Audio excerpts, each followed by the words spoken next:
오늘 여러분과 함께 은혜 받을 말씀은 추수감사절 특별절기 메시지로서 말씀의 제목은 하나님을 영화롭게 하는 제사 어떻게 드릴 것인가.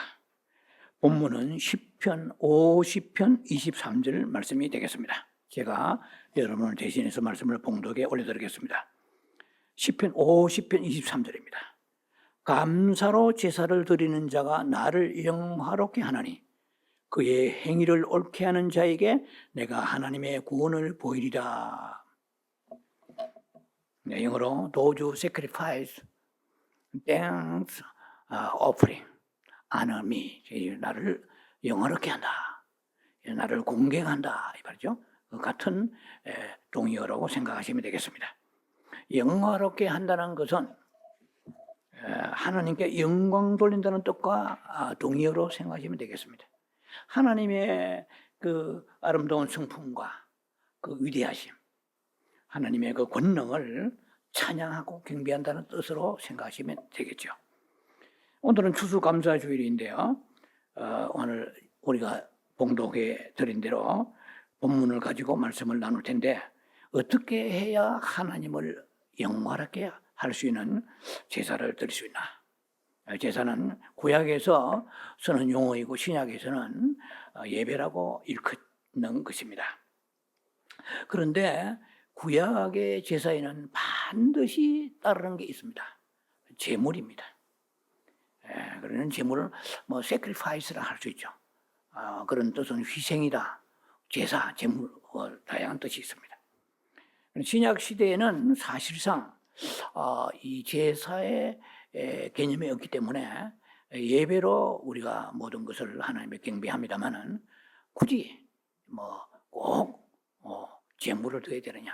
구약이니까 제물 드리지 이렇게 생각합니다만은 오늘 그런 여러 가지 측면에서 우리가 말씀을 조명하면서 나누기를 원합니다. 구약 출애굽기 23장 15절에 보면은요, 무교병의 절기에 나올 때에는 빈손으로 나오지 마라 그랬어요. 무교병이라는 것은 누룩 없는 떡이죠. 그래서 신명기 16장 16절로 17절에 보면은 이스라엘의 절기가 많습니다. 7대 절기, 5대 절기, 3대 절기가 있는데 주로 3대 절기를 우리가 요약해서 이해하기 쉬울 거예요. 3대 절기 중에 첫 번째는 무교절이 있습니다. 무교절이 있고 그 다음에 7.7절이 있습니다. 이것은 다른 말로 그 보리 추수하는 날이죠. 그러니까 맥추절이라고 합니다. 이 구약의 절기를 좀 연구해 보면 좀 복잡해요. 그래서 간략하게 오늘은 그 절기 중심은 제가 설교를 하지 않겠습니다만은 필요하니까 조금 제가 열거합니다. 구약의 3대 절기가 무교절과 7.7절 그리고 초막절이 있습니다. 그리고 이 초막절도 좀 복잡해요. 초막절은 출애굽기에서는 그걸 수장절이라고 그래요. 그리고 신명기에서는 초막절이라고 말합니다. 초막절은 또 다른 말로 장막절이에요. 그런데 이 세 절기, 특히 무교병을 먹는 무교절은 이스라엘 백성들이 출애굽할 때 너무나 황급히 나왔기 때문에 떡에다가 누룩을 이렇게 넣어서 부풀려 먹을 시간이 없어요. 너무 황급한 거야. 왜냐면 지금 애굽에 바로한 군대가 쫓아오는데 아주 그야말로 그 시간이 너무나 촉박했죠. 그러한 상황을 너희가 그런 곳에서 구원받았는데 그걸 기념하라. 그래서 이 무교절이 되면은 6월절 다음에 시작되는 무교절에 되면은 누룩을 넣지 않는, 그런 게 오늘날 말하면 이스트죠. 그 무슨 빵이 맛이 있겠습니까? 딱딱하고 부풀리지도 않은 돌같이 그런 빵을 먹으면서 우리가 옛날에 이렇게 살았구나. 마음을 높이지 말고 항상 그 은혜에 언제나 잠겨서 하나님을 경외하는 마음으로 살아라. 이러한 뜻이 있어요. 무교절은 목사님, 지금은 절기가 다 폐해지고 오늘날은 신약 시대인데 그렇게 먹은 그 절기를 굳이 적용할 필요가 있겠습니까? 적용할 필요가 있겠습니까? 라고 질문할 수 있겠죠. 그러나 영적인 의미에서 구약은 신약의 그림자지만은 굉장히 그 하나의 영어로 말하면 타이팔로지컬한데 예표론적인 측면에서 구약의 절기로 굉장히 중요합니다. 우리가 절기는 지금 뭐 신약에 와서 추수감사절 하면 구약의 수장절과 비슷하죠.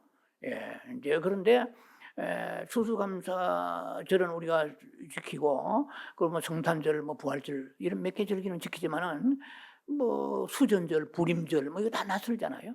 그리고 유월절 누가 지킵니까? 잘 안 지키잖아요. 자, 그렇지만은 특히 세 절기 중에 제가 말씀을 준비하면서 마음속에 와닿은 것이 이 다 절기 중요하죠. 77절은 오늘날 오순절이거든요. 성령 강림절. 이렇게는 좀 복잡해집니다만 어쨌든 간에 무교절, 77절 그리고 초막절이야. 그런데 이 무교절은 이스라엘 백성들이 그 고난을 기념하면서 일주일 동안에 그 누룩도 넣지 않은 그 다른 거 먹지 말고 다른 뭐 부식 하지 말고 그것만 먹으면서 기념하라 이 말이에요. 이 말은 뭐냐? 신약에 와서 예수 그리스도의 죽으심을 기념하라 이 말이에요. 그래서 땅 속에 있는 그 기간과 같은 거죠. 그리고 예수님이 부활하실 때 뭐 좀 복잡해집니다만은 초실제라고 그러죠. 부활절. 그러니까 이것은 이 절기는 우리가 주일날 꼭 1년에 뭐 성탄절이고 뭐 부활절이고 이런 절기만 절기로 생각하지 말라. 너희 마음속에 언제나 주님의 십자가에 죽으심, 말로도 할 수 없는 그 사랑, 그 희생을 늘 기념하는 마음으로 늘 하나님 앞에 나와서 주일날 예배드릴 때마다 뭐 오늘은 특별한 절기가 없지만은 정말 주님의 십자가의 죽으심을 생각하는 그런 마음으로 무교절을 맞이하는 마음으로 나오라 이 말이야. 그런데 성경에서는 이 절기를 지킬 때에 꼭 유념하라. 빈손으로 나오지 말아요. 오늘날 빈손을 좋아하잖아요. 주님 앞에 나올 때 뭐 입으로 찬양하고 그것도 아름다운 것이죠. 감사하는 건데. 그런데 이 구약의 절기에는 반드시 너희가 빈손 나오지 말고 하나님의 정성을 다 예물을 가지고 나오라 그러죠. 그럼 신약에 우리는 주일 헌금이란 게 있잖아요. 감사헌금도 있고 뭐 11조도 있지만은, 그러나 근본적으로 보면은 그 헌금의 목적이 아니고 그리스도 예수의 순환과 그 죽으심, 말로도 할 수 없는 살과 물을 살을 찢고 피 흘리시고 죽으신 그 주님의 사랑을 생각하는 그 마음은 절기를 떠나 소홀해서 언제나 내 마음속에 살아있어야 되는 거야. 그렇다면 바꾸고 말하면 뭡니까? 예물은 기본이 있잖아요. 그럼 아주 헌금 감정 이런 거 떠나가지고 주님의 사랑하며 한번 생각해 보라는 거죠. 우리가 누가 뭐 내라 안 내라 하기 전에 그 은혜에 감사해가지고 주님 앞에 빈손으로 나오지 않는단 말이에요. 여러분 잘 아시다시피 우리가 다 한국 사람들을 보면은 정말 아름다운 미풍양속이 있잖아요. 관혼상제 나무집에 무슨 구전일이 있거나 아니면은 뭐 또 즐거운 일이 있고 이럴 때는 빈손으로 안 간단 말이에요. 오늘 천지 창조하시고 나를 위해 십자가에 예수님 앞에 나오면서 오늘은 뭐 부활절도 아니니까 그냥 뭐 빈손으로 나가고 뭐 11조만 달랑달랑 나가고 그것보다도 저는 정말 하나님을 사랑하면 그 물질 있는 곳에 네 마음이 있지 않느냐 말이야. 마태복음 6장 21절에 그렇다면은 네가 정말 하나님을 사랑한다고 그러면은 어떻게 세상 사람 만났을 때도 일가친척 만나고 가는 상제 있을 때도 빈손 나가지 아니하고 뭘 들고 간단 말이야. 상주 한 병을 들고 가고 깨트로 들고 가고 뭐 감자를 삶아서 가지 뭐든지 그런 미풍양속 하나님을 경외하지 않아도 인간끼리 아름다운 풍속이 있는데 만군의 여호와 아버지 나올 때 어떻게 빈손 나와도 괜찮지. 죄는 아니지만 한번 꼭 우리가 죄고 뭐 복받았고 것보다도 그렇게 나올 때 하나님이 흠향하시지 않겠느냐는 거예요. 그럼 이 자세가 다르다. 우리는요, 그 고난주간, 뭐 부활절, 절기만 바싹 했다고 잊어버리고, 그건 안 된다는 거죠. 내 마음속에 언제나 절기가 살아있어야 된다는 거죠. 자, 그래서 하나님께서 우리에게 뭐 물질이 탐나가지고 그럴 수 있겠습니까? 뭐, 10편, 50편, 10절에 보면은 천상의 생축이 다 하나님 것이에요. 그리고 학교 2장 8절에 은도 내 것이고 금도 내 것이다. 이 말은 뭡니까? 모든 만물에 있는 물질이 다 내 것이다 이 말이야. 내가 확 불어버리면 날아간다 말이야. 네가 오늘 먹고 사는 이거 잘나고 열심히 노력해서 no. 하나님의 은혜를 주셔서 건강 주시고 직장 주시고 수입 주시가지고 그래도 나름대로 살아가는 것이다 이 말이야. 그런데 만군의 여호와 아버지께서 뭐가 물질이 아쉬워서 우리에게 물질이 탐나서 그 공수로 나오지 말라고 말씀하셨겠습니까? 늘 하나님의 은혜 변함없이 우리를 사랑하라 이 말이에요. 예? 하늘 감사란 말이에요. 아니 추수감사절 1년 내내 농사 지어가지고 우리는 뭐 현대인 지금 농사 짓기보다도 뭐 직장 다니고 그 수입이 있으니까 집세 내고 차 타고 먹고 마시고 살았잖아요. 그 은혜를 감사하는데 꼭 이날만 수장절 이날만 감사하는 것이 아니고 항상 너희 마음속에 감사로 주님 앞에 나올 때 어떻게 감히 공수로 나오겠느냐 하는 뜻입니다. 정말 보면은 다윗은 참 믿음이 있었어요. 역대상의 29장 14절에 보면은 모든 것이 주께로 말미암았사오니 우리가 주의 손에서 받은 것으로 주께 들었을 뿐이니라. 내가 헌금 교회 건축하는데 뭐 100만 불 드렸다. 그건 내가 드는 게 아니에요. 주께서 받은 것으로 주의 손에 받은 것으로 드렸나이다. 이게 다윗의 고백이잖아요. 그러니까 하나님 마음에 합하지 않을 수 있겠습니까? 얼마나 아름답습니까? 이 고백이. 우리는 뭐 내가 뭐 고세가 알토나 같은 돈을 들였으니까 뭐 어쩌고 저쩌고 그런 걸 떠나야 되는 거예요. 욥기 1장 21절에 여러분 잘 아실 것입니다. 주신 이로 여호와십니다. 하나님이 안 주시면은요 아무것도 받을 수 없어요. 뭐 오늘 우리 요즘에도 일기가 불손해가지고 비가 많이 내리잖아요. 하나님이 공중에 구름 깔아버리시면 햇빛 못 보는 거야. 강풍 오면은요 한순간에 튼튼한 집 날아가는 집떡가리 날아가는 순간입니다. 그래서 하나님께서 정말 우리를 보호해 주신 거 모든 것은 주신 이도 여호와십니다. 그러나 때로는 어떨 때는 사업이 안 돼가지고 혹은 우리가 일상생활에 어떤 뭐 물질의 사이클이 돌아가지 않으면 어려울 때도 있습니다. 그러나 주신 이도 여호와시지만은 성령이 좀 어렵게 때로는 우리를 낮추시게 하시고 참으로 먹고 마시는 거 얼마나 소중한가. 냉장고가 비어 있을 때 슬픈 거 그러나 채워질 때 그 기쁨을 다시 한번 생각해봐라. 여러 가지 교훈이 있어요. 하나님이 하시는 일은 교훈이 없는 게 없어요. 다 뜻이 있어요. 부자도 대도 뜻이 있고 가난해도 뜻이 있고 건강에도 뜻이 있고 병들어도 뜻이 있는 거예요. 그래서 주신 이도 여호와의 주권을 찬양하라. 제가 좋아하는 뭐 단어입니다만 sovereignty of God. 하나님의 주권이에요. 하나님의 주권은 오늘 부자냐? 네가 뭐 창고를 누리고 짓고 굉장히 애를 쓰느냐? 참 불쌍하다. 오늘 내가 네 영혼을 데려가면 어떡하겠느냐? 이런 잘 아시잖아요. 그래서 우리가 이게 무엇을 우리가 하든지 다 하나님의 주신 것을 가지고 하는구나. 이런 고백이 우리가 있어야 될 것입니다. 오늘 제가 이제 첫 번째 이 단락에서 이런 거 나누고 된 중요한 얘기 중에 하나가 뭐냐면은 제사라고 해서 다 제사냐 이 말이야. 예배라고 해서 다 예배냐 말이야. 문제는 연락이 돼야 돼. 연락이. 액셉트 해야 돼. 하나님 받으셔야 되거든. 나는 제사 드리고 예배 드리는데 그날에 주님 앞에 섰을 때 네가 드린 제사 예배에 5%도 안 받았다. 어떻게 되시겠어요? 우리 끔찍합니다. 우리는 모르고 지금 연기를 모르니까 살아가는 거예요. 그러니까 모르니까 어떻게 해요? 용감무상합니다. 예수 안 믿는 사람은 왜 안 믿고 삽니까? 지옥이 있다는 걸 믿지 않기 때문에 용감무상한 거예요. 그까지 지옥 한번 보여봐라 말이야. 지금 눈에 보이는 게 천국보다 소중하잖아요. 그런데 믿는 우리들도 불신자들과 같이 꼭 무언가 봐야만 믿을 수 있는 수준이 돼서는 안 됩니다. 보지 않고 믿는 자가 복이 있다고 그랬거든요. 그러니까 우리가 하나님 앞에 나와서 예배를 그러면 이 추수감사절에 감사란 설교를 뭐 수없이 해왔습니다. 지금까지 제 설교에 지난날 찍어보면 뭐 정말 제 나름대로 애를 써서 설교한 내용들이 너무 많은데 오늘은 하나님 앞에 어떻게 하면은 우리가 이 예배 드리고 제사 드리고 예물 드리고 이것이 연락이 돼야 되느냐. 그런데 감사로 제사 드려야 연락된다고 그랬거든요. 뭐 답은 나와 있네요. 감사로 제사 드려야 하나님이 영화롭게 하나님을 영화롭게 하는지라 안음이 했거든요.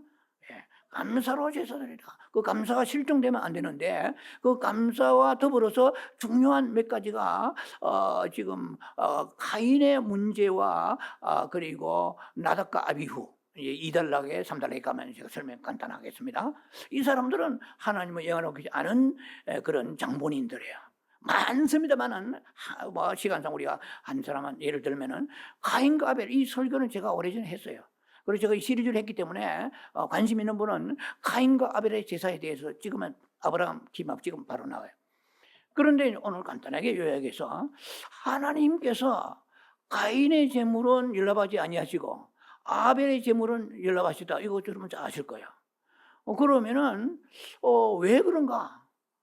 아니 하나님께서 농사 짓게 하시고 비 내리고 그리고 미풍을 불게 하시고 햇빛도 내려주시고 다 하나님이 모든 걸 경작하게 하시는데 가인은 농사 짓는 농사꾼인데 농사꾼의 재물은 공물은 안 받으시고 꼭 그 아벨의 양치는 그 짐승 그 피 흘리고 수새끼만 받으시느냐? 그러면은 누가 농사 짓겠냐 말이에요.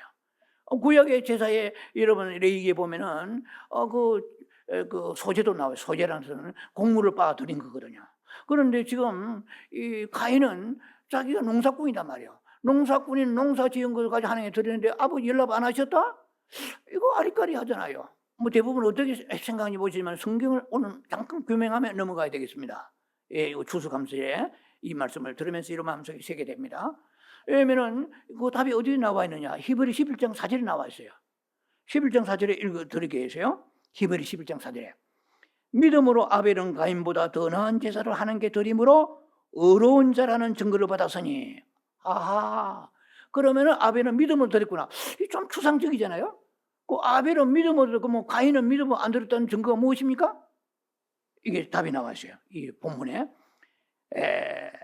하나님이 그 예물에 대하여 증거하십니다. 아하.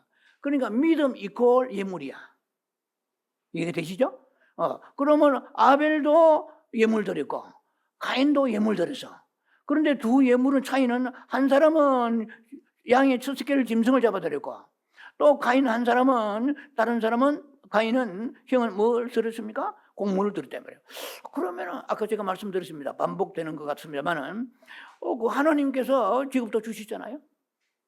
하나님 지급 주시고 땅도 주시고 경작하게 할 수 있는 모든 농사도 하나님 짓게 하셨는데 왜 그런가? 그래서 사람들이 이렇게 얘기합니다. 주석가들이나 대부분이 양의 첫 새끼를 드렸다. 그러면 양 치지 않는 사람은 전부 다 제사를 못 드리겠네요. 다 연락되지 않겠네요. 좀 뭔가 거기서 한계성점을 느끼지 않습니까?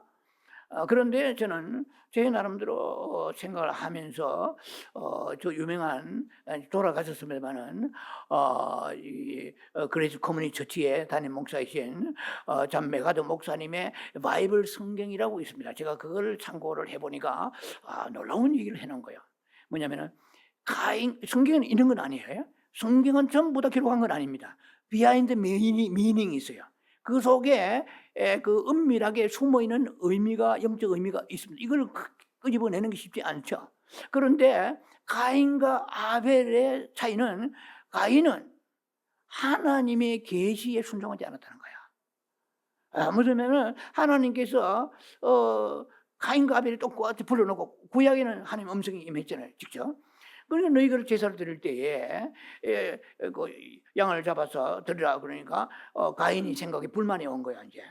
이거는 제가 하나의 추적입니다만 추론입니다만 그러나 흐름을 제가 파악하면서 여러분 쉽게 이해를 여러분에게 공개하는 거예요, 나누는 거예요. 아니 하나님께서 나에게 농사짓게 하시는데 곡물 드리면 되는데 굳이 뭐 아벨같이 그 사람은 양치니까 얼마나 쉽게 드리겠습니까? 나는 못해요. 나는 제사 곡물을 가지고 드리겠습니다. 성경 보세요. 창세기 보면 오랜 후에 이런 말이 나왔어요. 상당히 고민한 거예요. 가인이 이거 꼭 드려야 되나 이러다가 결국 임의대로 생각대로 자기의 행편대로 뜻대로 드린 거예요. 여러분 잘 납득하시기 바랍니다. 우리가 하나님 앞에 예배 드릴 때에 예배 순서, 교회마다 차이는 다 있겠죠. 예배 시간. 이거 어떤 분이 깊은 영안을 열어보니까 예배 최소한 15분 전에 천사가 다 와야 돼요. 그래서 예배 늦게 오는 사람들은 제가 직접 이거 환장 본 건 아니지만은 충분히 그럴 수 있습니다. 찬송하고 미리 우리가 준비 찬송이라는 그게 무슨 행식상 하는 게 아니에요. 주님이 천사와 더불어 함께 경배하는 거예요. 천사 엎드려서 그러고다가 홀리 홀리 홀리 하면서 그 얼굴을 가리며 여호와 앞에 경배하는 거. 우리는 지금요 뭐 참 신약 시대라 그런지 몰라도 하나님 안 본다고 막 대놓고 예배 드리면 안 돼요. 드릴 것들 fear and trembling 두렵고 떨림으로 그런 경배하는 마음을 가지고 예물 드리고 그다음에 예배 드리는 자세 때 복을 어떻게 안 주시겠습니까? 하나님 심령을 깨뜨려서 그날 반드시 응답받고 주의 영혼, 주께서 그 영혼을 만져주셔서 복되게 하실 것입니다. 우리는 연락이 돼야 돼요. 그런데 이 가인은 자기 임의대로 드린 거예요. 자기 생각대로 드린 거예요. 그냥 그러니까 어떻게 했어요? 거기에 입이 쑥 튀나와가지고 감사 있겠습니까? 감사 없지. 불평함에 들었으니까. 믿음도 계시대로 드리지 않고 순종도 안 한 데다가 감사까지 실종돼 버린 거야. 그러니까 하나님은 가인의 심령을 깨뜨려보고 재물 드렸다고 다 받으신 것이 아니고 농사 때문에 안 받으신 것도 아니고 그 마음속에 하나님의 계시에 순종하지 않은 두고 떨림에 그 믿음이 없는 거야. 그런 데다가 순종하지 않으니까 여러분 순종하지 않아 보세요. 감사 나오는지 불평이 튀어나오지. 순종하지 않은 사람을 꼭 뒷북칩니다. 그런데 순종하는 사람은 아무 소리 없어요. 그런데 이 아벨은 꼭 양의 첫 새끼만 드리다고? 그러면 구약의 제사법이 틀리게 다. 그러면 소재 드리고 뭐 곡물 드린 사람은 예배 그 제사가 안 돼? 그 말이 안 된다 이 말이에요. 이해가 되시죠? 그래서 그 하나님의 계시대로. 그러면 목사님 신약의 근거 찾으면 쉽지 않아요. 신약의 그 근거 찾. 그런데 제가 하나 꼭 여러분 소개해드리고 싶은 게 있다면 영감으로 이해하시기 바랍니다. 고린도 전서의 9장 7절에 보면은 각기 그 마음에 정한 대로 굉장히 중요한 얘기입니다. 저는 주석에 있는 거 본 게 아니에요. 각기 그 마음에 정한 대로 드릴 것이요. 인세가 모르는 억지로 하지 말지니. 여러분요. 우리 안에 예수 믿는 사람 우리 안에 뭐가 있어요? 밥이 있죠. 그게 아니고 성령이 우리 안에 계시잖아요. 성령이 계시면 충만하든 안 하든 늘 성령이 우리 안에 내주 역사하십니다. 그래서 성령께서 감동을 주세요. 특히 예물 드리고 예배 드리기 전에는 그 추수감사절에 김 목사야 최소한 하나님께 너는 얼마 드리? 저는요 음성을 듣습니다. 한 달 전부터 듣습니다. 장난이 제가 자랑이 아니라 하나님 앞에 그 성탄절도 마찬가지야. 그냥 하나님 두려운 마음을 조금이라도 저는 가지려고 합니다. 그럼 하나님 음성을 주시옵소서. 음성 주세요. 없는 가운데서 네가 그렇게 어떻게 하라. 그런데 그게 마음에 정한 대로예요. 내가 알아서 행편 따라 정한 게 아니고 마음에 정한 성령의 감동대로 이 말이에요. 때로는 우리 행편을 초월해야 하나님 감동 주실 때 있는 거예요. 순종이 어렵죠? 그래서 순종할 때 주님께서 기뻐하시는 거예요.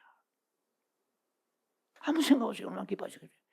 지금 페이먼트 해야 되고요. 자동차 값도 밀리고 밀린 게 한두 가지 아닌데 주님 성령의 감동 주신 대로 주님은 우리를 때로는 시험하십니다. 믿음이 있는지 믿습니다. 침 튀기면서 No.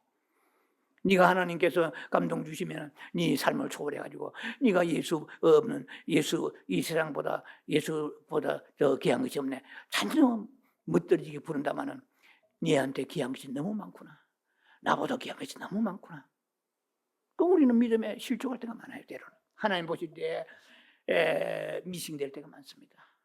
누락될 때가 많아요. 그래서 우리 마음에 정한 대로 해야 되는데 대부분이 이거 뭐 제 이 설교는 유튜브 성도나 여러분들이 마음에 정한 대로 안 할 때만 마음에 오는 게 있어요. 그런데 마음에 오는 게 있는데 에라 밀어내고 행편 처리하시오니 하고 드릴 때는 주님 보시에 억지로 인색함으로 드리는 거예요. 우리 지난주도 제가 뭐 물질에 대한 그 헌신에 대해서 재물에 대해서 설교하는데 사람들 지금 관심이 별로 없는 것 같아요. 저는 안타깝게 기도하면서 말씀을 전개했는데 이 관심이 있든 없든 저는 하나님의 주시는 말씀대로 전가 단 한 명이라도 심령에 꽂히게 말씀을 듣고 변화되면 승리하는 거예요. 영광이요. 그래서 우리가 사람이 물질의 영성이 있잖아요. 물질의 영성이야. 물질과 손바닥과 등하고 같습니다. 아무리 믿습니다 하고 물질 보면 아는 거예요. 뭐 그 구약에 신약에 뭐 그런 물질도 실종한 사람 너무 많잖아요. 지금 현재 이 시간까지도 우리의 싸움은 영과의 싸움이면 돈이 물질과의 싸움이잖아요. 뭐 돈과의 싸움이죠 이제. 왜냐면 이거 내면 내가 당장 뭐 사야 될 거 써야 될 쓸지 못하니까 주님이 우리에게 필요한 거 다 하신다고 하셨잖아요. 알면서 우리는 돈 앞에는 벌벌 떨고 약한 거예요. 그래서 물질이 영성이야. 네가 아무리 영성하면 물질을 보면 네 영성 안다 이 말이에요. 그러면서 우리는 자꾸만 그것을 비겁하게 피하려고 하잖아요. 물질과 영성은 무슨 성이냐. 목사님 물질과 강조하시고요. 물질 강조해 뭐 하겠어요. 하나님께서 천산의 생축이다 아버지의 것인데 무엇이 모자라서 그래서 목사는 하나님의 종이고 하나님의 스피커입니다. 대언자지. 자기 생각 돌려가지고 사람들 마음을 그냥 이렇게 어떻게 위로해가 적당하게 우물쩍 넘어가서는 사건 목자 되는 거예요. 자, 그래서 제가 첫 번째 단락의 시간이 많이 지내버렸네요. 둘째, 셋째로 넘어가야 되는데, 그래서 하나님 앞에 하나님을 영화롭게 해야 되는데 영화롭게 못하는 제물이 바로 가인의 제물이었다. 그는 계시대로 하지 아니하고 성령 감화 감동대로 하지 아니하고 자기의 임의대로 자기 형식대로 자기 하고 싶은 대로 드린 거예요. 그럼 하나님 보실 때 구린내 나는 거야. 뒷단에는 정성도 드렸겠지. 그렇지만 하나님 보실 때는 그것이 연락이 되지 않았어요. 이게 무섭잖아요. 가인이 연락되지 않으니까 살인까지 해버렸잖아요. 그거 다음 단계가 무서워요. 하나님 앞에 내가 드리고 예배가 연락이 안 되면 마음이 강팍해지고요, 우울해지고요, 기쁨이 없고 소망이 없고 평강이 없습니다. 자, 두 번째, 정성이 부족하면 연락되지 않는다. 하나님 영화롭게 할 수 없다는 거예요. 레위기 10장 1절에 아닥과 나비가 누굽니까? 아론의 그 쟁쟁한 아론 제사장의 두 아들들이에요. 그런데 아버지가 제사 드릴 때에 어떻게 드리는가를 눈으로 똑똑히 봤을 텐데 이 아이들이 상당히 빗나가 버린 거예요. 그러니까 자기들이 필요한 대로 그냥 아무 불이나 담아가지고 하나님 앞에 제사 드렸단 말이에요. 그 성소에 있는 거룩한 불을 가지고 분향되어 있는 불을 가지고 제사 드려야 되는데 그냥 뭐 어느 날 말하면 모닥불, 아무나 가서 모닥불, 뭐 부엌에 불 붙는 부엌불, 뭐 가지고 향로에 담아 드렸더니 그날에 동시에 두 사람이 다 죽어버렸어요. 하늘에 불이 내려와 태워 죽어버렸어요. 신약에 목사님 그 구약에 특히 뭔 얘기 같은데 뭐 신약에 뭐가 예배 잘못 들어 죽습니까? 안 죽어. 여러분요, 아담과 그 하와가 선악과 뭐 죽었습니까? 안 죽었지. 팔팔 살아있었지. 영이 죽는 거야. 우리의 가장 중요한 건 영이요. 가장 카라디아 깊은 곳에 그 안에 있는 그 영이에요. 영이 내 생명인데 그 영이 죽는다 이 말은 뭡니까? 영은 뭐 생물학적이라든지 아니면은 물리학적으로 뭐 파멸된다 이런 뜻이 아니에요. 영의 기능이 약화된다 이거예요. 영의 힘이 있어야 경배하고자 하는 욕망이 생기는 거예요. 영의 힘이 없으니까 예배를 억지로 드리는 거야. 마지못해서 그냥. 그리고 영이 얼마나 중요하면 영이 있어야 하나님 직관과 경배와 양심이 살아나고 신앙 양심이 살아나고 영의 힘의 그 품성 기능이 우리에게 강화돼야 되는데 이 힘이 약한 거예요. 약해가지고 혈기는 세고 막 세상에 눈이 벙벙 돌아가고 똑똑하게 돌아가 물이 뱅뱅 돌아가지만 영의 힘이 약해. 예배 드리자면 그냥 막 입이 죽티 나오고 막 졸음이 오고 막 은혜도 못 받아요. 은혜를 받아야 살 거 아니에요. 그런데 요금 피둥피둥 살아서 아닥과 나비가 죽었다. 이 세상 누가 죽어요? 여러분 사도행전 5장에 아나니아 삽비라 뭐 헌금 드리는데 속여 드리는데 죽어버리는데 요새 누가 헌금 적게 전에 죽습니까? 그렇게 하면 생각하면 안 돼요. 영의 신약의 시대는 영의 시대였잖아요. 이 영의 힘이 약해지는 거야.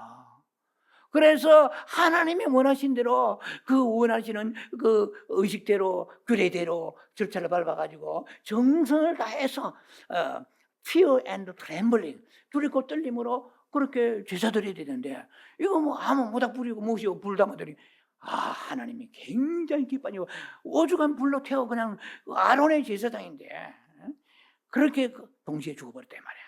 자, 우리가 두렵고 떨림으로 제사 드리지 아니하고 하면은 하나님의 심판과 징계가 임한다는 것입니다. 그럼 우리가 뭐 내가 잘 먹고 잘 사니까 별일이 없으니까 뭐 그렇게 생각하면 안 돼요. 항상 우리 삶의 중심이 내 영이 평강한가. 시련과 환난은 깃깃이 쌓여 있는데 파도처럼 일렁이는데 그런데 내 마음이 평안하구나. 이 사람은 살아있는 거야. 그런데 주지 육림에다가 모든 데 가서 돈도 펑펑 나오는 것 같은데 기쁨이 없어요. 내가 왜 사나? 회의가 오는 거야. 돈이 많아도 삭개와 같이 나무 위에 올라가 예수님 지나가시는데 그냥 뚫어지게 바라보면서 저분 만나면 내 인생에 행복이 있을까? 내가 돈은 많은데 왜 이리 행복하지 않지? 이러는 거야. 예수님 만나고 그 사람 구원받았잖아요. 그러니까 진정한 예수 그리스도 안에 우리 안에 역사하심이 있다면 보는 관점이 다릅니다. 지사님 요즘 돈 잘 보고 사업 잘 된다며 한 복 받았는 이런 말이 안 나와요. 지사님 얼굴에는 평강이 넘칩니다. 그 비결이 무엇입니까? 늘 하나님과 교제하죠. 이게 중요한 거예요. 오늘 이 시대 복음이 희석됐어요. 세속화돼 버렸어요. 그래서 교회가 크고 무조건 그러면 부흥됐다. 사람이 그 영혼 안에서 병들어 죽건 말건 상관이 없는 거예요. 이게 잘못된 거 아니에요? 단 한 사람이 살아도 살아있는 그 생명 있는 교회가 진정한 하나님이 기뻐하시는 교회다 이 말이에요. 예를 들면 자, 그래서 구약에서 뭐 예물만 가지고 다 되는 건 아닙니다. 이사야 1장 11절 말씀을 여러분 한번 보시기 바랍니다. 그게 예물을 다 가지고 나와도 하나님께서 마당만 밟고 간단 말이에요. 이렇게 우리가 제가 예물을 강조한 것만 아니에요. 예물을 가져와도 그 마음속에 하나님이 기뻐하시는 그런 정성이 없으면 안 돼요. 이 나답과 아비후는 뭐가 빠졌어요? 정성이 없는 거예요. 하나님 두렵고 떨림이 없는 거예요. 그러니까 이들은 하나님 앞에 심판과 징계를 받았습니다. 그래서 고린도후서 5장 5절에 보면은 우리가 정성을 가지려고 그러면은 헌금도 미리 예비하라고 그랬어요. 정성을 다해 준비해야 참면보다 꼭 억지가 아니라고 그랬어요. 지금 이 시대의 사람들은 물질의 문제에 제가 볼 때 많은 사람이 실종하고 있습니다. 그냥 뭐 알아서 형식적으로 얼른 고깃국이 해가지고 급하게 해가지고 뭐 배추는 들어가고 무서 나오고 해가지고 막 500불 뭐 한국 돈이 갑자기 생각이 안 나는데 뭐 1,000원짜리 나오고 뭐 5,000원짜리 들어가고 참 그게 우리 할 일이 아니 준비해야 돼요. 어떤 사람은요, 제가 옛날에 들은 얘기지만 목회를 오래 하면서 들은 얘기인데요, 진짜 간장이에요. 헌금 들을 때마다 다리 밀어가지고 다 다리야. 1,000원짜리 돈 1불짜리. 그거 뭡니까? 정성이 들어가는 거야. 이사야 1장 보세요. 이 사람들 뭐 그냥 막 순양과 기름 짜고 뭐 번제 들고 해도 나는 받지 않아도 그러고 중심이 이거 형식적이야. 그리고 나대는 거예요. 나는 드렸다. 자기 만족. 이거 의미가 없다는 것입니다. 자, 그래서 우리는 하나님 앞에 정성을 다해 드릴 때에 그 하나님은 영화롭게 하는 제사가 되는 것입니다. 마지막에 이 결론인데 세 번째 좀 늦게 나옵니다만은 세 번째 단락입니다. 이게 중요한 거예요. 이제 또 감사로 제사 드려야 하나님은 영업게 하니라. 도주 sacrifice. 도주 sacrifice. 하나님 앞에 감사로 sacrifice는 제사 뭐 이런 거잖아요. 제사 드린다. 그리고 thanks offering 안음이 감사 제물로 감사로 그러니까 제물만 드리면 안 되는 것이 아니고 그 속에 깊은 감사가 있어야 된다는 얘기입니다. 골로새 3장 17절에도 보면은요. 모든데 무슨 일을 하든 간에 아버지께 그를 힘입어 예수 이름으로 감사하라고 그랬습니다. 자, 세 가지 표현만 말씀을 드리고 말씀을 맺습니다. 감사의 세 그 부류에 뭐 예수님은 부류라고 죄송합니다만은 세 분의 얘기입니다. 첫째 예수님입니다. 뭐 감사하면은 많아요. 뭐 말라기에 나와 있는 뭐 감사에서부터 다니엘의 감사 다 많습니다. 그런데 가장 감사 표현은 주 예수 그리스도이십니다. 예수님은 일생 감사를 사시는데 그 감사하시는 모습 보면은 여러분 500여 잘 아실 거예요. 그러니까 뭐 떡 5개 물고기 2마리 가지고 5,000명 먹이고 이것만 아니고 예수님의 그 깊은 그 사상 속에 심령 속에는 언제나 무엇이 와도 감사할 준비가 되어 있는 거예요. 아니 사람이 베스다강에 5,000명이 이게 막 배가 고파가지고 막 먹으려고 지금 흙이 져 있는 상태인데 계속 가지고 와봐야 뭐 물고기를 2마리에다 떡 5개 이거는 5명이 먹어도 뭐 모자랄 판이야. 근데 5,000명이 먹어야 돼. 그런데 하나님 아버지 지금 이런 환경에서 참 내 입장이 말이 아닙니다. 좀 더 뭐 좀 공급이 돼야 될 텐데 나눠줄 텐데 이런 마음이 없어요. 딱 무릎 꿇고 축사했습니다. 감사했습니다. 아버지에 맡깁니다. 역사하소서. 나는 할 수 없나이다. 주께서 하시옵소서. 예수님이 사람으로서 하신 거거든요. 이거 메시아로서 보다도 사람으로서 거기에 지금 아버지 앞에 기도한 것입니다. 하나님이 하나님 앞에 기도한 것인데 사람으로서의 하나님이죠. 실제로 예수님은 부활 승천하신 상태는 아니잖아요. 베스다 광야에서.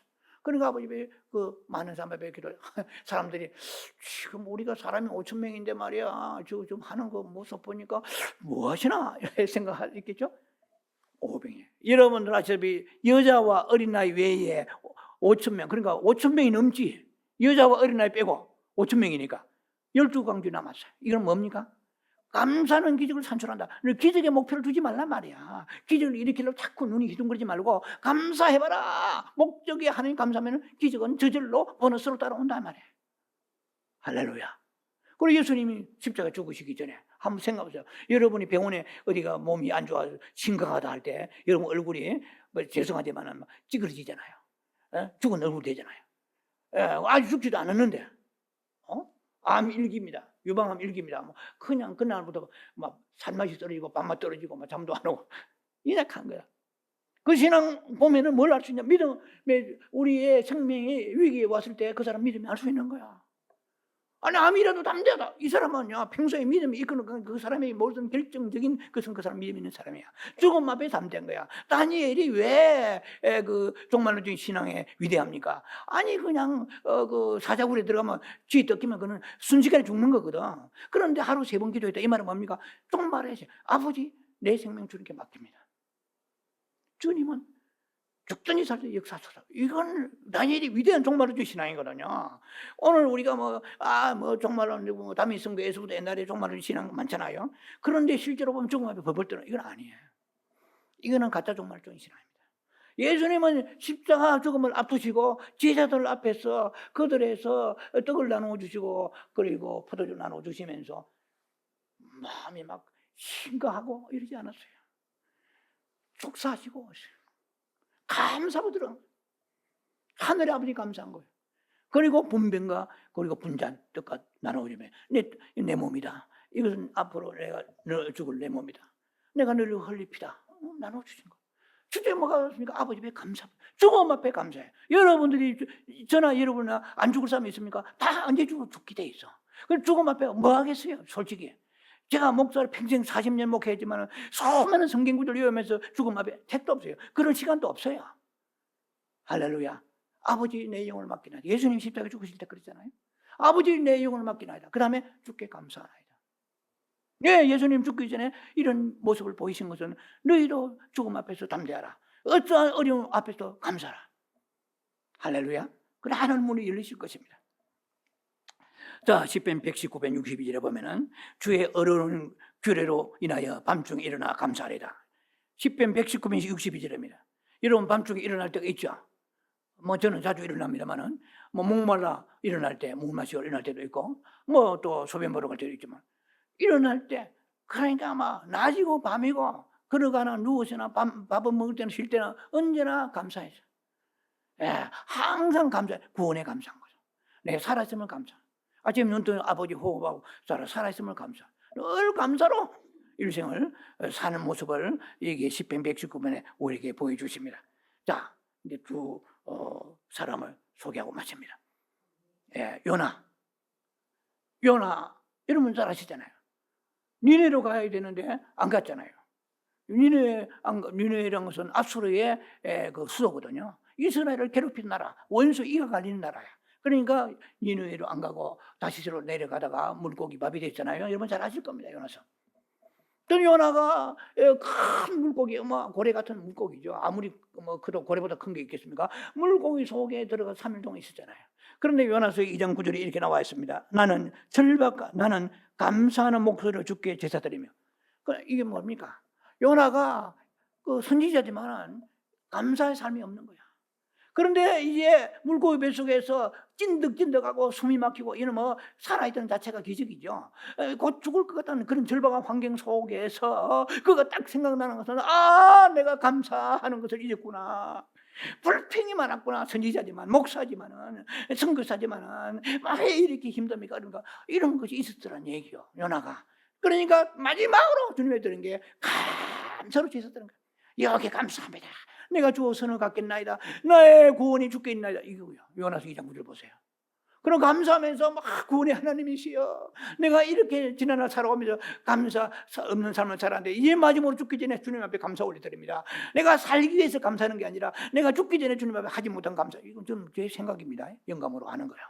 죽기 전에 감사드립니다. 아버지 하니까 너무 감사가 세니까 물고기가 소화가 안 되고 토해버렸어요.